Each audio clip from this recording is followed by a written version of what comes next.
Welcome to the Verge, where we ask the earnest questions one fluid ounce at a time. This is Nick DiVincenzi, and today I'm joined by Dominic Duca, and we have Mr. Tyler Boykin sitting across the table. He is a comedian. I hope you guys enjoy. All right, yeah. That's what's up. I'm out here in Warren, Ohio, sitting here with a couple bros. You know I ain't got a flow, but if you keep watching this crazy show, Stank magazine, gonna hit you all mean, spit on your face and puke on your shoes. That didn't rhyme, but that's okay because I'm really white and I'm not that gay. What's up, buddy? How are you? I'm good. How are you? I'm doing pretty good. I was a little nervous on the car ride, Look like you're doing a little better with I'm doing a little better. 12 Miller High Lifes in front of you. Yeah, I'd say, what do we have down now? I'm on number 4. Nice. Yeah. You drank those things pretty quick. It's pretty impressive. I looked down for half a second and then I noticed there were 2 gone. I was Yeah. like, damn. Yeah, it's like a skill that it's not when you're good at something, you want to flaunt it, but when it's like, hey, I'm like a big time alcoholic and I can smash beer, it's like, yeah, society doesn't really encourage that. Like, I'm not a frat boy, you know what I mean? Otherwise, I'd be the fucking coolest dude. So, Tyler, you're a comedian. I am. If you could call me that, but yeah, I'll take the title. You're a funny guy. I know you're a funny Yeah. guy. We'll call you a comedian. You've done it a couple times, yeah? Mm-hmm. Yeah, so I'd say most of my time spent on stage was with open mics, but I've done a few 5-minute sets. Nice. How does one get into that?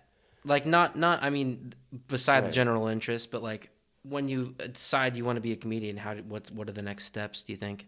So number one, you have to, consider like, are you going to be able to do this? Like, look at the nature of it. You're going up on stage alone to talk to people. Maybe you have some kind of gimmick to your act, like there's some music or a fucking puppet, whatever, But you got to be comfortable with the fact that you're going on stage to make these people laugh. That's the whole point. So you also got to understand that you're probably not going to be good at it at first or for a long time, just like everything you do, right? So number one, consider that, accept that, and you're comfortable with it. Then move on to write some material, because you got to start with open mics. No one's just going to give you time unless they've known you personally to like be able to pull something off like this. So you got to have material, because if you go up on an open mic and you just try to wing it and like, so anyways, I got a big fucking boner, like, you're going to make me laugh in the crowd, but that's not really material. You got to practice delivering a joke, so I feel like so I thought for a quick minute that I was going to try and do it. And I thought about it for a second and I was like, ooh, I'm funny to like my friends. Like Right. my friends think I'm funny. and that's a good place to start, Sure, but like I'm at work and I'm making all these dudes laugh, and I'm remembering that I'm a machinist and literally everybody that works around me is 70 years old. So like I make a dick joke and everyone's like, "Holy shit, that's the funniest thing I've ever heard," because they're used to like You like should make a riddles. joke about hitting your wife. They'll really, They'd they're probably that love. old. They'd probably love 7-year-old that. machinist, man. They're like, oh, I know that one. Yeah. You're like, oh, let me tell you a story from back in the day. Honestly, that's happened. Here's advice for anyone listening. Don't listen to old people, okay? What do they fucking know? Right? Listen to your grandma. That's pretty much it. Grandma, Yeah. grandpa, pretty much. Sometimes, if you got good ones, Yeah. listen to them. But otherwise, nah. Here's a You're better PSA. off. Old people are fucks. That's just for everybody to know. You know what? No, they're all right. That's we wouldn't be here without them. We got to definitely respect our elders there. That's not a strong argument. But definitely, if they're giving you bad advice, it's okay to just turn that off and be respectful and nod, That's what I always did. My grandpa Yeah. would say some shit, and I just be like, "You have to be present, and you Yeah. have to be like nodding and yesing, and but really, Exactly. you just know that you're just like, oh man, this is probably really racist." That's what's weird about, PC, man. It's like every decade things change a little bit, for better, for progression, for culture, but then you got to consider like the PC agenda and like how it affects like just conversation between generations, you know, like people in their 70s talking to people like us in our, you know, mid late 20s. It's like, what, you know, of course we have some things in common. Like you said, you know, they're co-workers. Like you work with them, like you live in the same area, you know, you're affected by a lot of the same shit. But like, there's this whole like gap of how things have changed, and they may have stuck with, I liked it then. I'm going to keep talking. I'm going to keep acting like this. Right. Now, you know what I mean? Like, my man's wearing a Cleveland Indians hat. Like, sorry, buddy. That hat's going to be a fucking racist heirloom that you're holding on to pretty soon. Guess what? I got a Chief Wahoo tattoo on my calf. That Yeah, ain't going see? nowhere. Like, they're going to have to cut it off you, man. And it's, you know, like I said, maybe some things are for the better. Like, we can't fight that all the time. But it's strange where, like, that line is drawn. Because it'll be like, man, talking to you makes my skin crawl. But maybe back then, like, that was just the norm. They've lived a life that's like 100% opposite of the life I've lived. Right. So like the feelings they felt 40 years ago are probably influenced a lot more by what they were ingesting. So we have access to more knowledge than we've ever had before. I showed my girlfriend a video of an Asian man cutting 2 of his fingers off, trying to like shock her. Exactly. And she was like, well, that's not that bad. And I was like, wow. Like, you know, like I thought I've been, you know, exposed to a lot. Like I look up weird shit. You know, I got a friend heavy on the 4chan forum. So it's like, okay, you know, I'm used to getting this stuff linked to me. And she's like, that's not that bad. Like, what? Right. What are we? Us savage millennials. You're This exactly internet right. thing is like, that brings me back to the Chappelle show. If you guys have ever watched that shit, he has the episode, if the internet was a place you can go to, like the mall. Yeah. And like there's all these dick pill ads going on. He's in a chat room talking to a woman. He goes in and out of like a porn theater like 6 times. He's like, what celebrity's that now? Oh shit. Turns back around. Here, to get back on topic, I have a question for you. Yeah. From a little bit ago, you mentioned to go up on stage, you got to make sure you have material. I was Right. curious because I've also had the idea of doing stand-up, but I don't write, I draw, and Right. I don't know how the fuck to even start to write a joke. So what the fuck is Right. your process to like, do you just sit down and think of funny things, or do you like go out and look at shit and think of stuff, or like where do Yeah, you start? so I guess one way, like if you wanna really study and like hear from a lot of experts, like podcasts are a great place to go to. If you go to a comedy podcast, you have 2 comedians sitting down talking. They talk about what it's like, Yeah. you know, on the road, how to form jokes, like that stuff comes up a lot. But I guess the best way to do it is be thinking about it. You know what I mean? Like the same way you're an artist, you know, that's just the way that your connections make things. Like, you know, you can visualize it and you want to put it together. You got to start like rerouting those thoughts into like, now how can I structure this for a joke? Yeah, see, that's the thing is, a lot of people don't really understand what it takes to make a joke.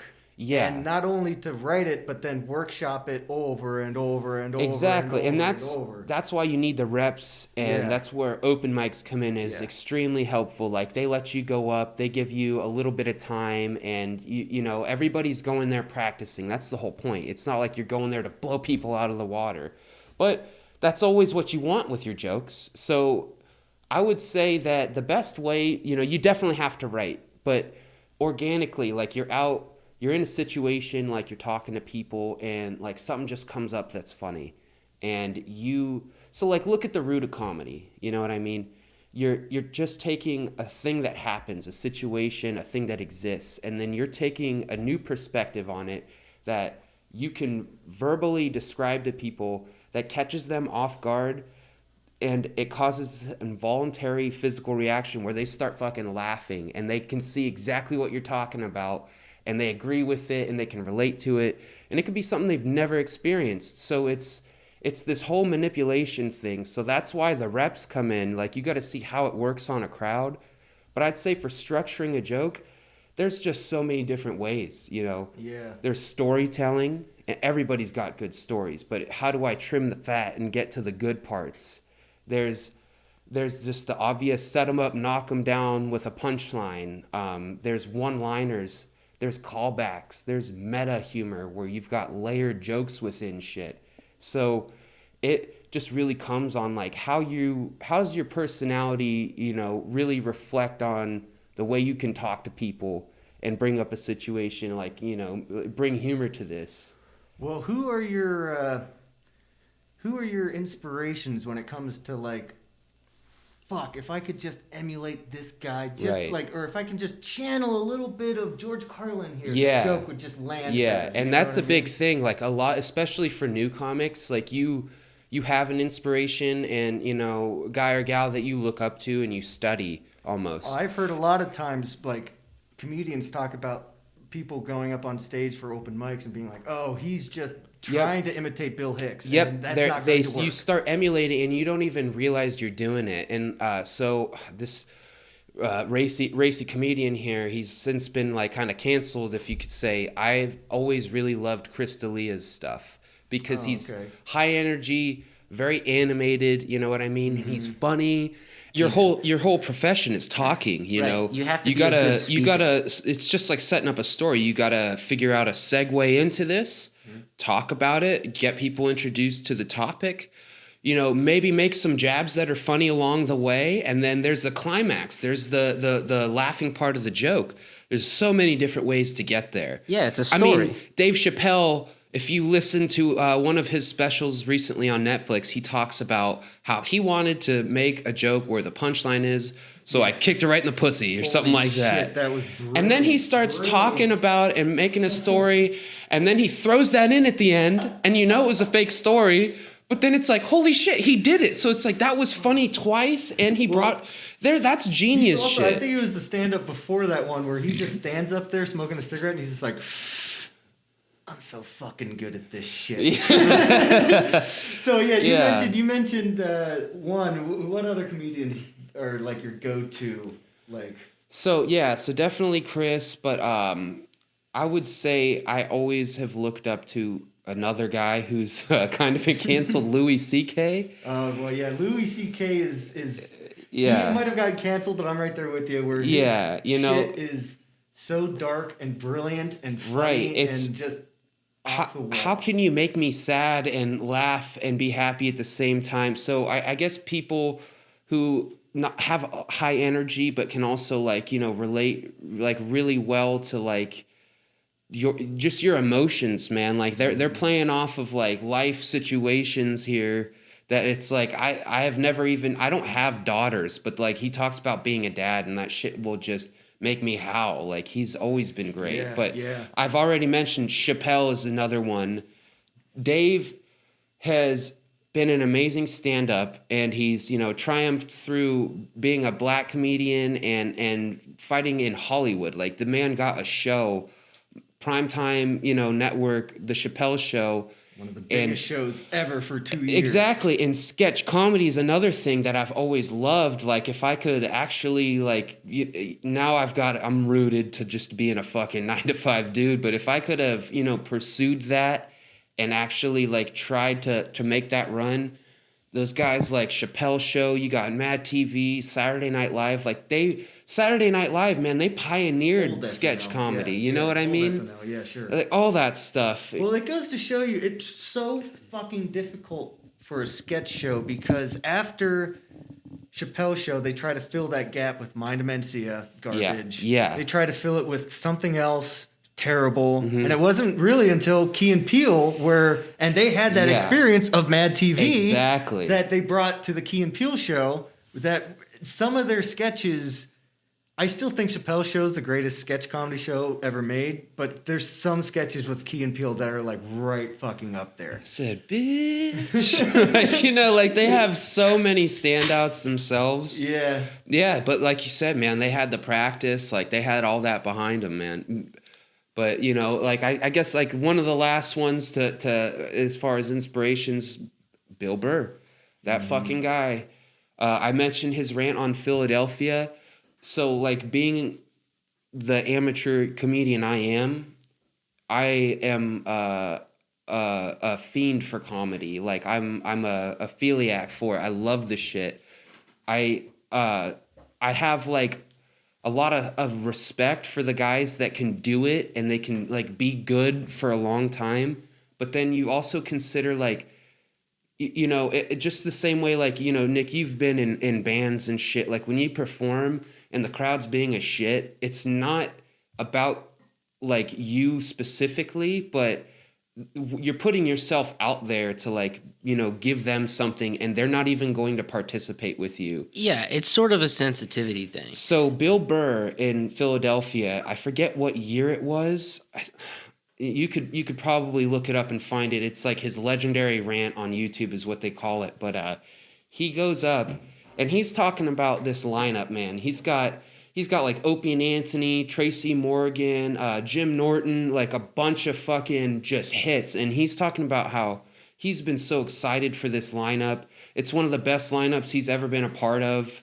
Because normally, you know, when they go on tour, they just bring like an opener and they kind of sell out shows along the way. They make a lot of money that way. Bill Burr, the Philadelphia incident. Yeah, what year was that? That was 2012. 2012, yeah. So it was a bit ago. And so I guess the first guy goes up like a deer in headlights. This Philadelphia crowd is just, it's like they're fucking tailgating for the Eagles. He said they're just like, it's trash. And Philadelphia is a rough city, you know? Like, you have that in those cities. Threw snowballs at Santa one Eagles game. They're pretty fucked up over there. Yeah, you know, they're not the nicest people, you know, like... We love you, Philadelphia. Please listen to this. Hey, Philly, like, you guys know, like, you're rough, man, but that's what, you know, I'm a Cleveland, Youngstown fucking kind of guy, like, you guys... Yeah, we're copacetic almost. Yeah, same. This is pot calling the kettle black here, but, so anyways, he's talking about these comedians left to right are going up and like they're getting booed off stage, they're getting treated like trash, and he's fucking pissed. He's like, you know what, fuck it. So he goes up and he lays into this crowd for, I don't know, like close to 15 minutes, just calling them trash, like making fun of them, and then he's getting a reaction out of them. They're loving it, they're laughing, they're starting to quiet down, and it's like, the guy loves comedy so much that he was pissed that this crowd would go and disrespect the show that this lineup that they have put together. And then he goes out and shits on them. And that's finally what they wanted to hear. Like, that's how rough that city is. And I'm sure, you know? all the comedians behind stage were like, fuck, we can't do that as good as him. Oh, no. Bill Burr's a shit talker. Oh, yeah. That's the bottom line. He's amazing at it. Oh, he's so good. Just to move it on here, I have a joke for you. Okay. I also have a joke for him. Let's see which joke is better and what would play better in a night crowd. Oh, mine's not going to play better. I'll tell you that right now. We'll see. Let's hear this out. This will be a fun experiment. Are you ready? I'm ready, yeah. It's old as time. Knock, knock. Who's there? Little old lady. Little old lady who? Oh, I didn't know you were a yodeler. Oh, shit. Yeah. Boo. All right. Dad jokes. A lot of corn and cheese in that recipe. That's all the recipes I make, man. That's beautiful, though. This is one I actually this popped in my head years ago when I was on an airplane. This was actually what first put the thought in my head of like, maybe I could be a comedian because I think this is funny. Right. I was like maybe 12 at the time or some shit. I was on an airplane. And, you know, it was hot, so I went to adjust the air vent up on top, and I noticed there was Braille. Of course, there's Braille that says this is the air vent. Right. But then I looked to the right, and I saw there was Braille next to the light. Yeah. And I thought, why the fuck does a blind person need to know where a light bulb is? I made him laugh. Dude, yeah. You hit a fucking Seinfeld. I know, it's a Seinfeld joke, isn't it? Dude, that's, you know what's funny? So, like, Seinfeld's, like, highly attached to airline jokes, right? Well, that's because... the airline food. Yeah, so he's attached to that because he comes from that, like, he's the icon of that generation of comedy. So stand-up has been going on for long time, dude. It's a hard job. You're a one-man band to go and sell out crowds, right? To make them laugh. Well, it's not like there's just like a magazine or like a circuit where you're like, oh, like, you know, they're force feeding me. Look at this lineup of comedians. Which one? These ones are funny. You know, like that doesn't happen. So what would they do? They try to get a sitcom or they try to get on a late night show. So they get their name out there, and people talk about it, and they're in magazines. Yeah, and you get the clicks. Exactly. Now, YouTube hits. Yeah, exactly. YouTube and podcasting has blown that shit away. So now these guys have new outlets. Like, that's the way it's grown, right? Yeah. But back then, these are road comics. They're on tour. They actually have a name. So what are they doing all the time? They're traveling. They're in airplanes. They're in bus, train stations, shit like that. So that's why they talk about this. Oh, I was on an airline. And I feel like that is the number one, like, that is your number one intake for jokes, is like just what has happened in your life. Because exactly, you're an individual, I'm an individual, Duke is an individual, and we're all sitting here. We all have different like perspectives on stuff. Yeah. And if something happens in a grocery store that we think is funny, absolutely, then if you want to be a comedian, you go home, you write it down in a notebook. Not so much you write down the situation, and then maybe later you come back to it and you fluff it a little bit, make it into something that's a little bit more funny that you think will be more receptive, and then you go from there. But I feel like a lot of it, and I don't know, but a lot of it I feel like comes from just living your day-to-day life. This is something I've been wanting to ask you since we started rolling. Tell me just the worst fucking time you bombed on stage. Like, I want to know. You knew this was coming. Yeah. Oh, I knew this was coming. So this was in Chicago, right? Like I think I told you guys off air, or some of you. I moved to Chicago for a few months. Like life kind of sucked in like the early 20s. I was kind of stale, and that was when I started doing comedy in Youngstown. I emceed for a few bands, and I loved it. I did awesome. Like, people laughed. I was really like, it's this high I've never had before. And I've done a lot of drugs. Like, I never had that shit. So it was awesome. I killed on stage. And, and so after that show, like a month or two goes by, and friends offered me to move in with them in Chicago. Go out, wanted to pursue comedy. And a friend of mine was kind of into like film photography, production, editing. So like I had like a guy there to like hook me up. He worked at the Laugh Factory in Chicago. So I was like, boom, right there. This is my in.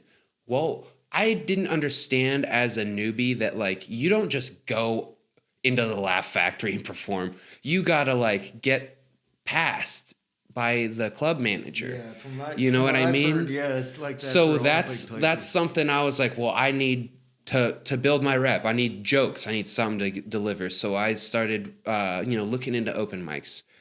But, I got busy with work, and then, living in the city, like, Youngstown to Chicago, that's a big metropolis there, like difference. So it was a good time. But then finally I was like, okay, let's do this.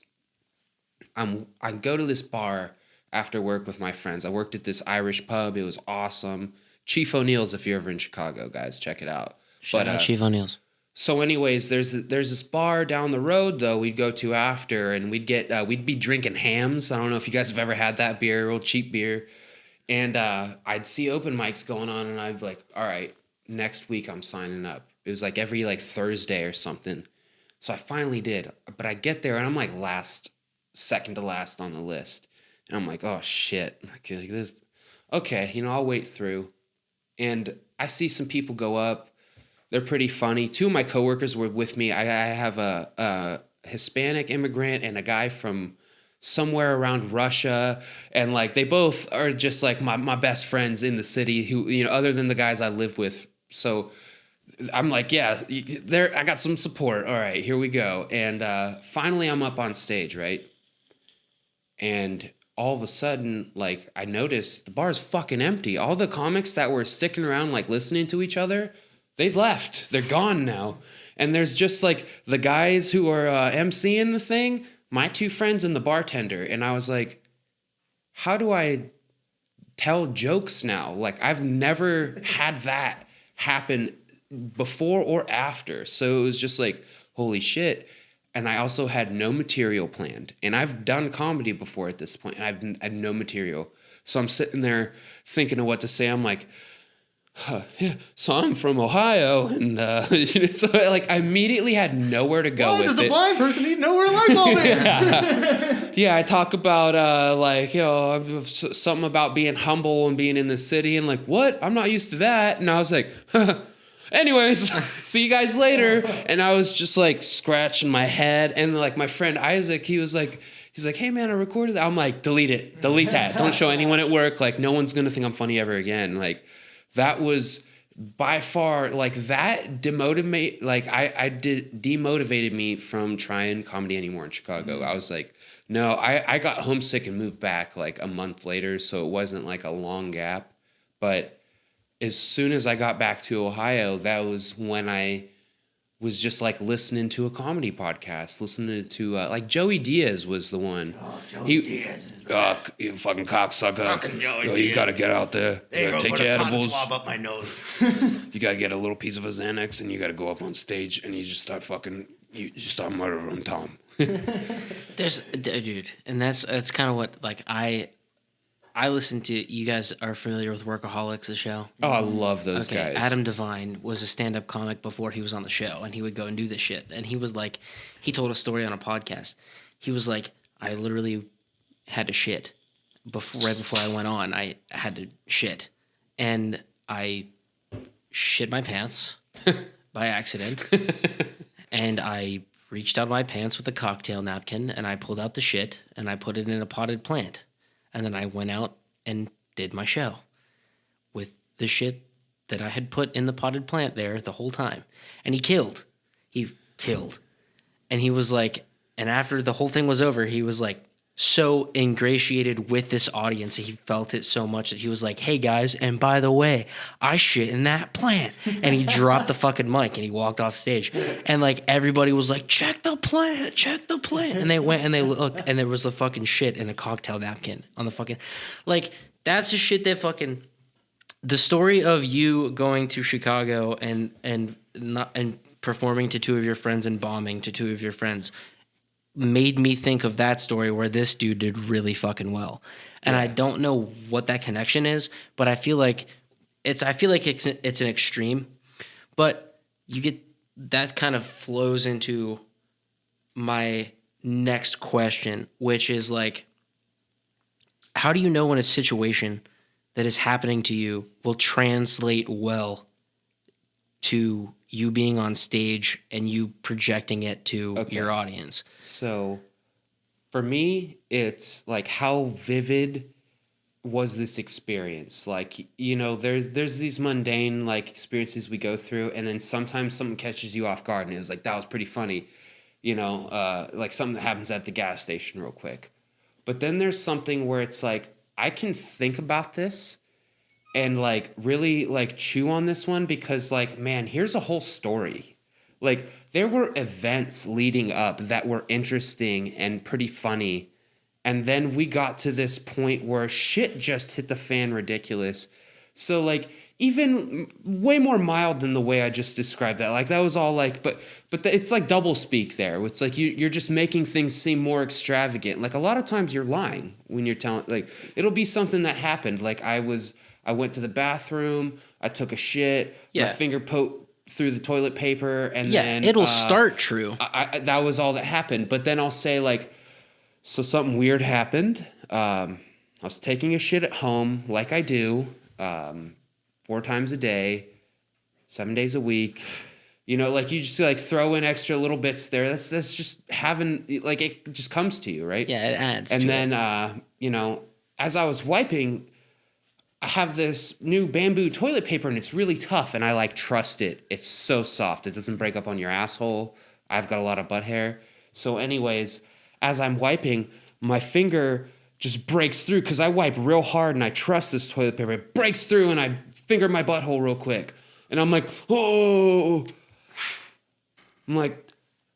what should I do? Like, so I'm like, maybe go a little deeper. I don't know. It doesn't feel that bad. You know, so like that didn't happen, but like, I have had my finger break through the toilet paper before, and I like got a little poop on my finger. So like, you just take a thing that mildly happened, and then you make a fucking joke real quick. Yeah. You know, I had never told that joke before. It's just, I'd given you an example. Yeah.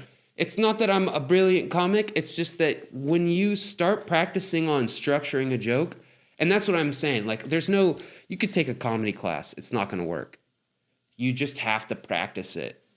Work it through in your head, like emulate a comic who does work, and then just start practicing that kind of thing. And then it starts coming out. And the best way to practice is saying it, you know? Do it in the mirror if you have to, if you're that nervous, but just hit an open mic. Youngstown Comedy Syndicate, I got to give them a shout out. If it weren't for them, I wouldn't have had, you know, any kind of like ties into doing things in Youngstown. Like these guys really helped me out. They gave me spots. Hey, do you want to do 5 minutes? Hey, we have an open mic here.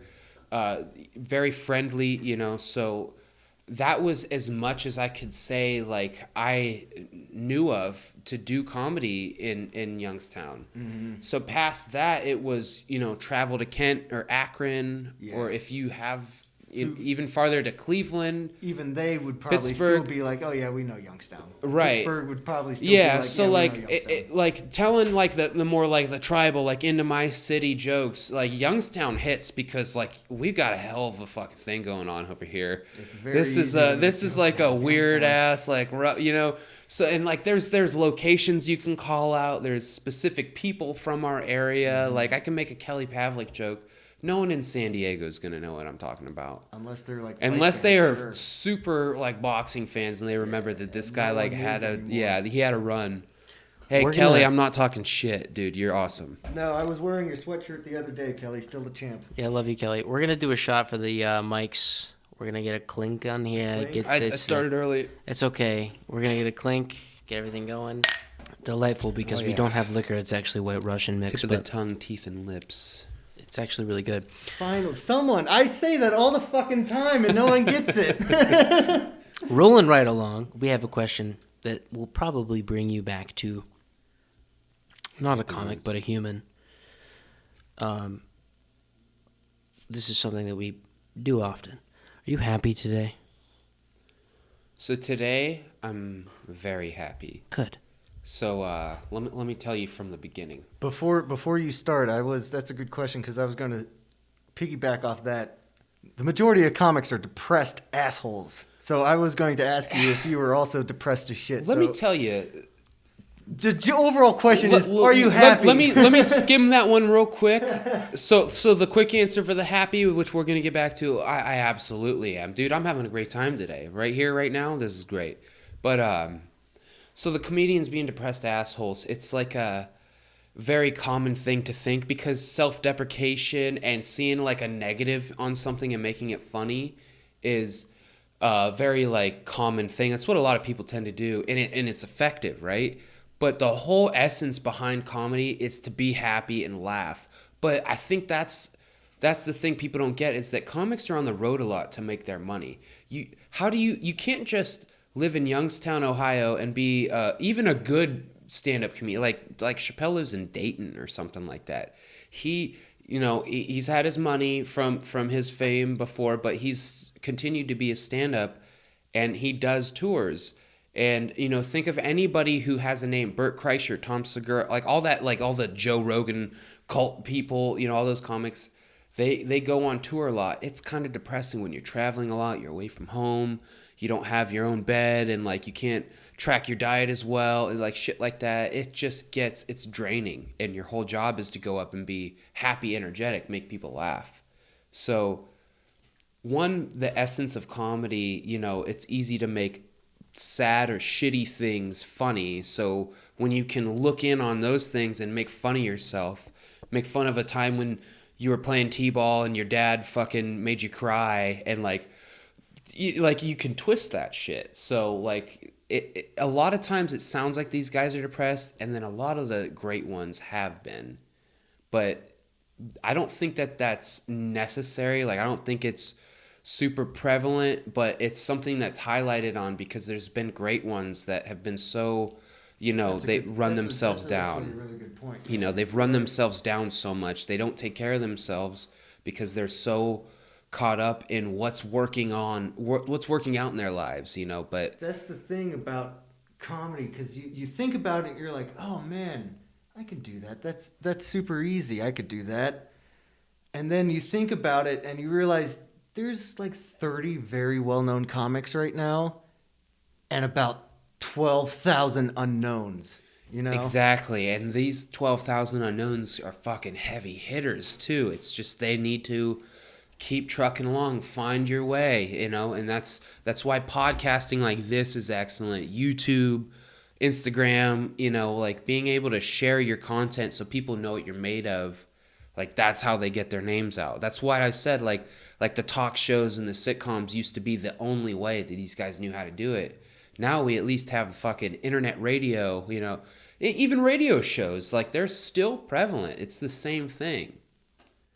Yeah. I'm going to piss my pants. Can I take a little quickie ahead. real quick? Take a break. Go ahead. Yeah. Man. Comment on the bathroom.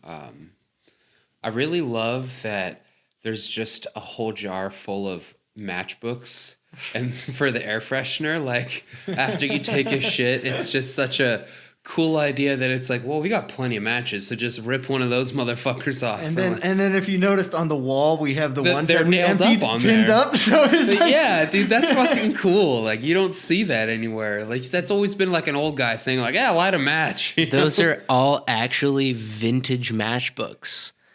Every single one of them are vintage matchbooks from like casinos, restaurants. They strike up still? Absolutely. Fuck yeah. Yeah, my wife got a hold of a whole box of them, and she'd be the person, man. She's great with that shit. She is, and we gave a whole bunch to Stank magazine. Yeah, so, we need some and breeds. Stank magazine also has their own matchbooks. Oh, coming soon. Bum, bum, Coming. By the time you listen to this, it would have came last month, but. Well, yeah. This is we actually bend time here. All of this happens way before you. Shit. Now we're talking inversion. fucking time avatars. Yeah, over here. we bend time. We're time benders. Yep. Yeah, I'm basically a Jedi. That's what we were talking about. Your happiness. Yeah. My happiness. Yeah. What are you happy? Yeah. Let's specifically today. Are you happy today? Yeah, dude. So today I really the plan was to sleep in this morning a lot, right?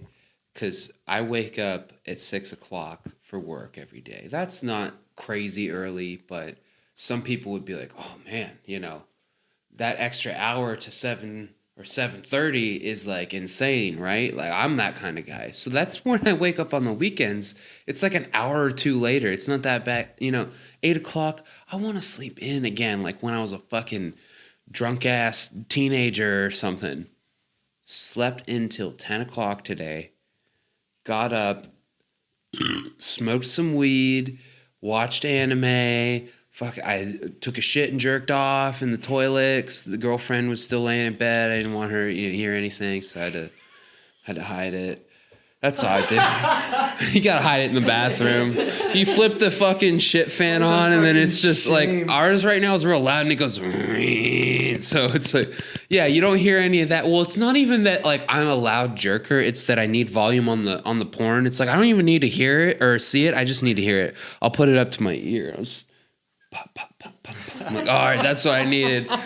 My life was changed the day where I realized, what if I put sound canceling headphones on when I listen to porn? No. And it was just like, oh, I can never go back. I ruined everything. Yeah. Gone are the days where I had to hide it on mute. Oh shit, dude. Like exactly like I used to have roommates, like, you know, before I lived with my girlfriend, I always lived with roommates for years, and when it's just the dudes, it's not more like I lived with a female before as well, and it's you don't hide it any more or less when there's a woman in the house because it's still 1% volume, just enough to hear a little, huh? I'm like, dude, that's it, I'm done, you know? That's all I needed. But living with my girlfriend, I don't have my own bedroom anymore. Like, I would share that shit with her. Like, if I just, like, go in a room and close the door, like, guaranteed a few minutes later, she comes in like, what are you fucking doing? Like, why are you hiding right now? Unless I'm going to take a shit, right? So this was actually one of my stand-up bits. So I got to hide it now. I got to go into the bathroom. I got to sneak in some headphones if I really want to hear it, or otherwise I don't get to see anything.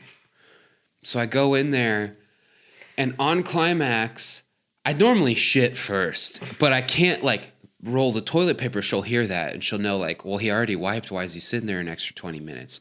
No one thinks about that shit. But me sitting there worried about being guilty, I'm like, I'm thinking about this shit. Mm-hmm. So I'm like, I can't wipe yet. So I got a stinky fucking toilet underneath me, shitty asshole. And I'm like, let's look at some porn. And dudes, I don't take more than thumbnails part of the time. I'll be like, this video, like you get the little preview on Pornhub and I'll be like, good enough. You know? But like I said, I'm sitting on the toilet. My form is I stand up off the toilet. I don't turn around. I just crouch and point my dick down into the toilet and like milk it like when I nut. I've done that move. Yeah. I think so I tried to like think of a name for it. And I was like, well, jackpot works out because I'm jerking off into the toilet, you know what I mean? And then it feels like I'm winning something because this is a pretty shameful piece of shit move I'm doing. The Dutch udder? I'm jerking off onto my poop when I haven't wiped my butt yet. Like, scumbag shit. So I'm like, all right, dude, I better like doctor this up. Worst part about telling this joke live was my girlfriend's in the audience. So like now she knows. She's like I'll come out of the bathroom. She'll be like, were you jerking off? And I'll be like, yeah. Well, the immediate follow-up question to that would be, aren't you afraid that this might start some fucked up fetish? So, oh, no. Yeah. Yeah, I've worried about it, like being like, do I have like I gotta jerk off in the bathroom thing? Because like, dude, my boss didn't hear this. So sometimes I'll be like at work or something, and I'll be like, I'm in the bathroom, like on my cell phone. I work in people's houses. This isn't like I'm in the same building all the time. It'll be like, yeah, I'm working on Betty Jo's furnace today, and I'm fucking like, hey, miss, could I use your bathroom?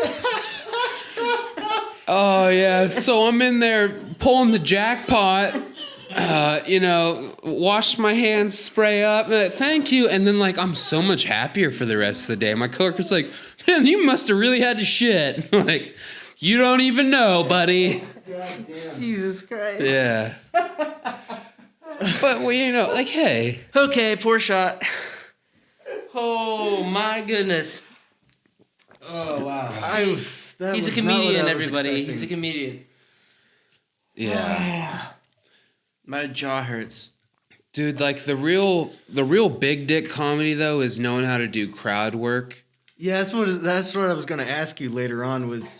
man. How do you handle hecklers and all that shit? I've been really lucky to not have hecklers at all. I will heckle the shit out of you. I know, I was about to say. That's fine. Like, I need the practice, but... but you know I love you. I'm just doing it for your... Yeah. I don't even know you. Just trying to toughen me up, Dad.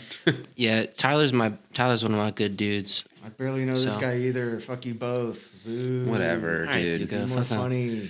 So, like, if I was getting heckled, like, I would honestly shit on that guy because I am good at being mean. I can roast a bit. I think that would help me out. I'd be like, yeah, you fucked up, buddy. Like, not that I'm on any level of, like, a Bill Burr, but same attitude he comes with, like, all right, like, I'm now cocky because it's like, you stepped into my ring. I'm mean. I can talk shit, buddy. This is my show, motherfucker. Yeah. Don't you realize that you're listening to me talk? Yeah, go buy another fucking beer, idiot. Why don't you get me one on the same, right. Don't even worry about that. But, like, doing real crowd work where it's just like, hey, talking to, like, the front row. Or just, like, it's part of your bit where you can, like, ask somebody, like, what are you doing? Like, one of the guys, he doesn't have a big name, but the comedian Big J. Okerson, he has always done really good crowd work to me because it's like it's so obvious that he has nothing planned out. He doesn't know these fucking people. He just asks a guy like, hey, miss, how long you two been together? Oh, you're not together? And it's just like, however, boom, you're friends. And then your mom's here. He just plays it out like he's good at talking to them and then relaying it on the mic because you got to understand the rest of the crowd can't hear them. So he's like, oh, so you're here with your mother and your friend. Well, which one's your friend? Which one's your mom, man? I fuck both. You know, like just doing stuff like that. It's like you gotta be quick with it. You're clever, like clever comedy. You know. I have a quick question. How much of if you were to get a heckler, how much of it is planned? How much of it is completely improv on the person that's heckling you? Me personally, I have nothing planned if someone heckles me because, you know, it could happen at any point. It could be like while I'm still talking. Because if it were me, and I'm like super prepared for everything and I need to have like these. Yeah. Because if I'm not, I'm nervous and all this stuff. I would have like an immediate shut down to a heckler in the back of my brain. Right. But like I know a lot of, I mean, I'm not a comedian, number one. Number two, I don't know how everybody else is, but like, right. Do you have some things planned? I'm such a fucking asshole that no, I don't have anything planned, but all it could take is me looking at you. Like, you know, like I like both of you guys, but if you wanted me to like pretend you're like do the hypothetical, like dude, put me down. Put me down right now. Okay. Yeah. Hey, motherfucker, like, you know, you got to pull that beanie back a little bit farther to be a real hipster because I could tell you're not willing to unbutton that shirt a little bit more. You know, there's no pet crease there. Like, I know you didn't buy that shit personally because you told me earlier, so, like, that doesn't really count. But, no, but it'll be like that. And be like, hey, man, you know, I see you fucking twist the Chief Wahoo on the back these days. You know, what's going on with Cleveland? Doesn't fucking matter. You're not going to win. Yeah, you know. Yeah. See, automatically, that's a good heckle retort. Yeah, you look at people. What are they wearing? Easy. Yeah. Like, how do they look? And then like, where am I at? Like, you know, make fun of your whole city if you want. Yeah. Let's get a cling for the mics again. We're taking a shot for that beautiful comedy story. There you go. Thank you. Shot number 2. Bottoms up. Bottoms up. Lovely. Oh, I don't know, Morty. These guys keep giving me cream. I might fucking throw up, Morty. That's the goal. Hey, I have another question. What hurts the most? What hurts the most? Is that Rascal Flatts? I don't know. That's I hope good. not. Good. I'm glad you don't know because I don't want you to have like country music knowledge as well. No, I don't. I have very minimal country music knowledge. But, I mean, this is a 2-part question. What hurts the most physically? What hurts the most emotionally? So, physically... Yeah, let's start there. There's an immediate callback to... I think I was in 8th grade. I was a teenager. I was like 13. There was my friends dared me and they dared me with like a reward at the end. If I complete this dare, I can I get like a cool hat, like a fucking not even a flat bill, it was just like a baseball hat with like our like high school team's mascot on it, and it was just like one of those like nice like the flex fit. I was like, okay, and an oatmeal cream pie to smear icy hot all over my dick and balls. So I'm in 8th grade. I'm not a well-endowed grown man. So in 8th grade, I'm like, yeah, how much surface area can there be? So I take a fucking generous scoop of icy hot. Let's say a third of the paste, like confident. I'm like, whatever. I've never used it on anything. I've never touched icy hot before. So if you guys don't know, it gets icy and then hot? No, it tingles your fucking skin and it's supposed to give you a little bit of like relief. I don't know how it's supposed to work into your muscles from the skin, but I don't know. It's soothing, I guess. Not on your dick and balls. I took this paste, wrapped it around dick and balls, and then I like got it all over my dick head too, and was immediately like minutes like it's burning bad, and then it's like a goopy like petroleum jelly like thick paste, so like you don't just wash this off, like you don't just wipe that and it's good, like residue's already sinking into the skin fucking me up. And I was just like you know, me and a couple 8th grade buddies, like, we're hanging out at our house or buddy's house and we're fucking, like, doing stupid shit. And then I go into the bathroom and do this and I come out, like, pants up and stuff, cool. And I'm like, and 5 minutes go by or something, like I want to cry. Like, I go into the bathroom and just, like, pull my pants off and shit. And I just have, like, his shower, like, hitting my dick and balls, like, red skin. Like, my shit is hurting and, like, you know, water pouring on me, cleaning me off. And, like, it lasted a while, but, like, I don't think I've been able, like, I've had a few, like, slight, like, knee injuries and stuff that, like, real achy, like, left me in some pain for a while. But, like, physically, that shit took over for a while, you know? So that was probably the worst physical pain. And then emotionally. Part B, emotional pain. I think it was again, another young one. It was in high school. My high school sweetheart. She was this well-endowed, pretty girl. And she's a very sweet girl, but she was, like I said, you know, well-endowed. She was popular amongst the boys. And I wasn't her first boyfriend, but she was younger than me. And that was, like, who I lost my virginity to. And she ended up cheating on me with a very close friend. Still one of my best friends ever. Yikes. Yeah. So it was, like, a whole thing. But, like, going through that at, like, 17. And, like, there was a little bit of family stuff going on, too, to just make it complicated. Like, it was a real rough time, man. Like, I didn't have a leg to stand on. And it was, like, you know, I'm losing a girlfriend to my best friend and not wanting to not be friends with him anymore because I'm like, you know, just like I said, there was, like, family separation shit going on. Like, there was, like, divorce shit affecting me. So it's just like, man, like, I need everybody I can around me at this point in time. So then they, like, didn't officially start dating until, like, a month or two after, like, I find out. Like, they just kind of, like, kept it on the back burner. And then so it was, like, my whole senior year of high school. I had, like, 2 classes with them, and one of them was an hour block class over, like, lunchtime of art class where we all sat at the same table. We all sat together for lunch. It was just, like, a big group thing, and it's, like, she just skipped from right to me to him, and it was, like, no one else sees a problem with this, that I got to deal with this shit. Let's all be friends. Yeah, so it was, like going, like, looking at it now, like, my boy Justin, like, still one of my best friends ever, amazing guy, you know, love him.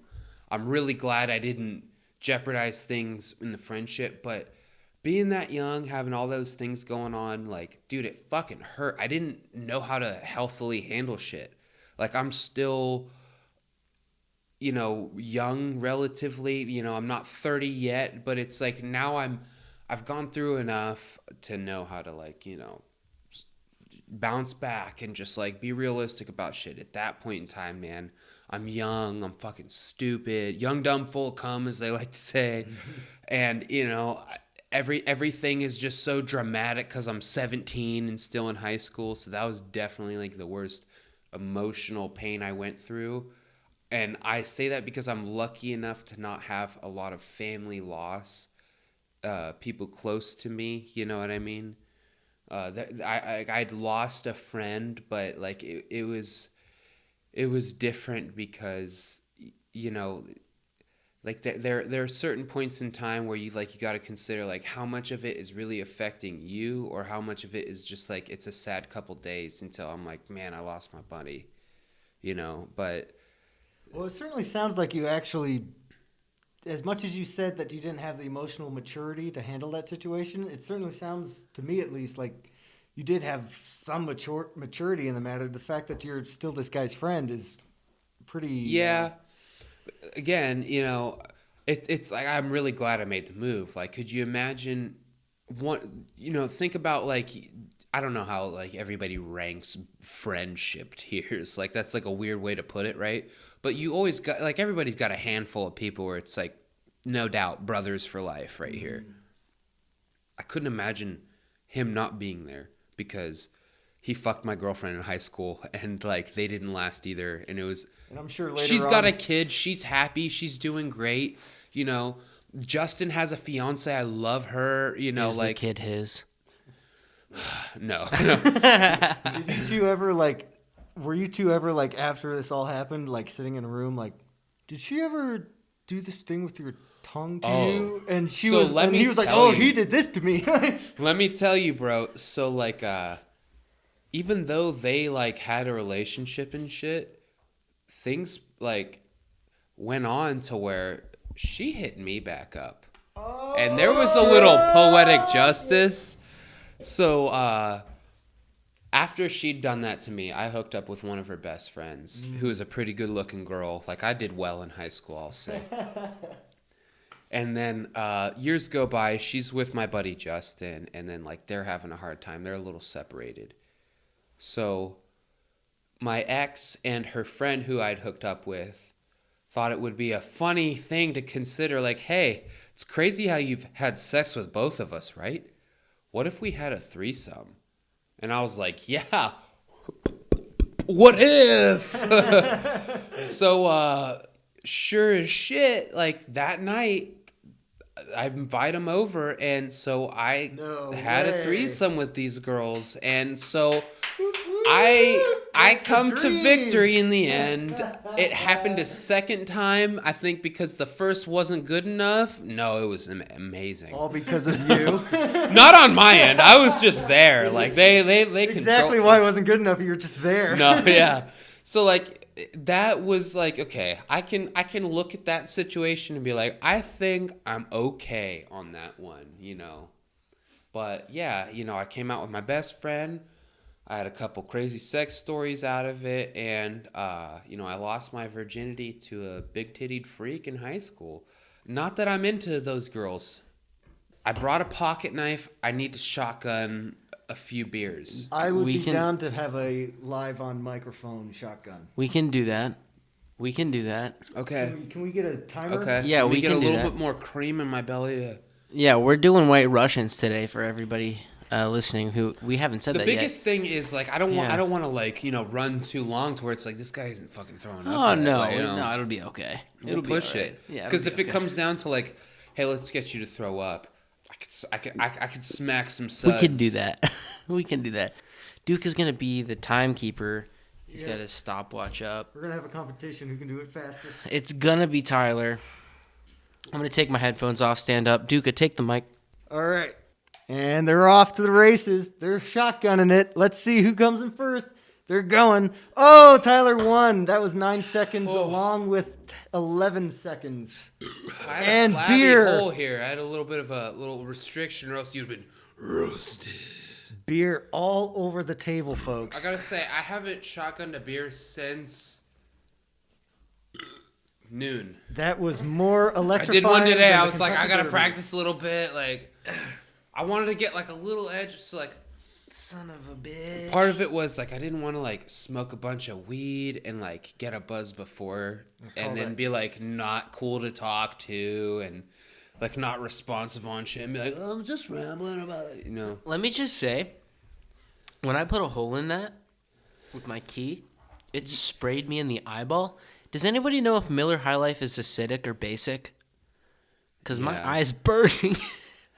Let me tell you, like 80% I was fully willing to just like let you borrow the pocket knife. My boss bought me this pocket knife for Christmas. How sweet of him. And I look at it, you know, it's just like a regular pen knife.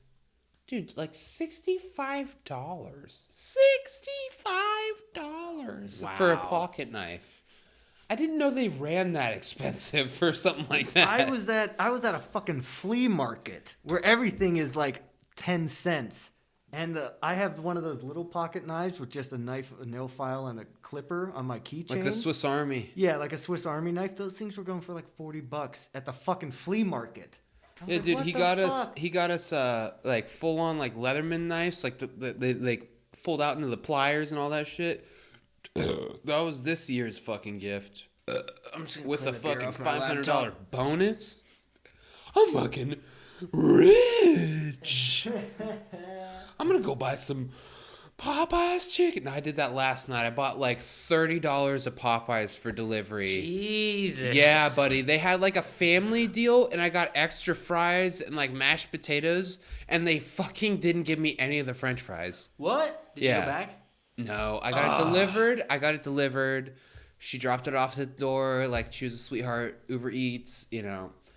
The problem was I didn't get the fries. Not a big deal. The problem was me not reading the bags. I didn't know which one was the spicy and which one was the original.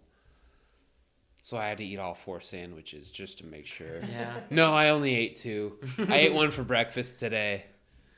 Dude, so I don't know if you guys have been aware, there was like a little fucking feud that like Chick-fil-A and Popeyes went on with the chicken sandwiches, the original chicken sandwich. There were people getting stabbed over the Popeyes chicken sandwich. Fried chicken, big chunk of fried chicken with like whatever like mayo's spread and then pickle slices. Such a good sandwich. I don't care where you go. Like, it's hard to fuck that thing up, right? But between the two, I'm going to make an official weighing here, people. Oh, shit. Popeye's chicken is way thicker. Like, they give you legitimately 3.5 inches of chicken. That's too thick of a piece of chicken for a sandwich. You're biting through like this much sandwich. Like, come on, man. So you're giving it to Chick-fil-A. You're giving it to Chick-fil-A. Chick-fil-A. Wow. You know what? They're quick with it. I'll weigh on it. I say like thank you, and they say my pleasure. Yeah. So I try to get them to say my pleasure as many times as possible. I want to pleasure them so much when I'm there. Thank you so much for that. Could I get this added to the menu as well? Yes. Thank you. My pleasure. Actually, one more thing. Can I get an extra spicy chicken sandwich? Yes. Thank you. My pleasure. It's 4 times. Yeah. If you can get it 4 plus times, I feel like. Dude, I can't get that with my girl. Yeah. To close it up here, I want to know, Tyler Boykin, comedian, I want to know, what is your biggest regret? Shit. Yeah. Well, man, so... Yeah, my boss ain't going to listen to this. Don't tell me it's jerking off into your clients' bathrooms. Because you sounded like you enjoyed doing that. I guess, there's 2 things. Like, one, the first one I think was not trying harder when I lived in Chicago when I made that move. Not making that last longer and take advantage of what that was for me. And I gotta say, number 2 was a decision I made in Youngstown. Like, I changed professions based off of not liking one company instead of letting that same profession go with another business that would have treated me better, made me happier. Sure. Instead, I changed. Like, I was an electrician. I went to HVAC, Well, guess what? I'm still fucking enjoying work, but, dude, you just know when you have a calling for something and you just walked away from it. A lot of times I feel that way with comedy too, but dude, that's a hard lifestyle, man. You don't make it until you're a fucking household name, you got podcasts and social media. Like, that's another. I even talked to my boss about it the other day. He was like, "Yeah, I blah blah blah. I had all these plans. I had my whole life planned out by 12 years old, but once I met my wife, everything changed, and none of it had to do with owning an HVAC company." And I'm like, yeah, I thought I was going to be a stand-up comedian and a podcaster if I had my dream way, but here I am working with you. And he's like, you think you could actually do that? Get up on stage and tell comedy and, do comedy? I'm like, oh, I do that, Dave. No shit. And I'm like, yeah, I'm doing a podcast Saturday. Well, I think you're living your dream, man. And I'm like, I think you're right, Dave. Dude, that's the way we end it, man. Yeah. That's fucking beautiful. Hey, Tyler Boykin. A hand for you, sir. Thank you, fellas. Thank you. Thank you for being here. My name's Nicky Vincenzi. I'm Dominic Duca. Thank you for listening. This is The Verge. We'll see you next time.